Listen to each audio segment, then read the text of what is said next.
So hello guys, ఈ మధ్య అయితే వర్షం అయితే మనల్ని వదులుతలేదు గాయస్, నాన్ స్టాప్ పడుతున్నాయి. సో క్లాస్లో అయితే ఈరోజు సరిగ్గా ఏం జరగలేదు ఫ్రెండ్స్. ఈరోజు అయితే నేనైతే శివ నెంబర్ చేసాను, దాని నెంబర్ అయితే బయటకు వచ్చిన ఫ్రెండ్స్. ఇంకా గాయస్ చాయ్ దానికి పోతున్నాం అందరం. ఇప్పుడైతే వేడిగా ఉంది వాతావరణం కాబట్టి. సో వెదర్ అయితే కూల్ ఉంది, నా చేతిలో అయితే వేడిగా అయితే చాయ్ అయితే ఉంది friends. Chai with biscuit also guys. మనం చాయ్ తాగి ఒక కుర్కురే అయితే తీసుకున్నాం గాయస్ మనం. గాయస్ కాలేజీకి అయితే మళ్ళీ వచ్చేసినాం మనం. సో కాలేజీలో అయితే హైడ్ అండ్ సీక్ ఆడుతారు గాయస్ మనలో.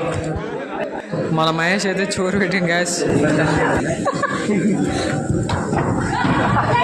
తర్వాత అయితే మన నుంచి అడగని పెట్టింది గాయస్ చోరు. మళ్ళీ నుంచి ఆడ పెట్టింది గాయస్ మళ్ళీ. సో గాయస్ ఒక్కనే వెళ్తున్నా, వాన్ వస్తుంది. సో మళ్ళీ ఈరోజు అయితే స్టడీ అవర్ అన్నారు గాయస్. మళ్ళీ స్టడీ అవర్కి అయితే వెళ్ళాము మనం. అయితే ఇంకా రికార్డులు ఉన్నాం ఈరోజు, రికార్డులు రాసినాం గాయస్ ఈరోజు.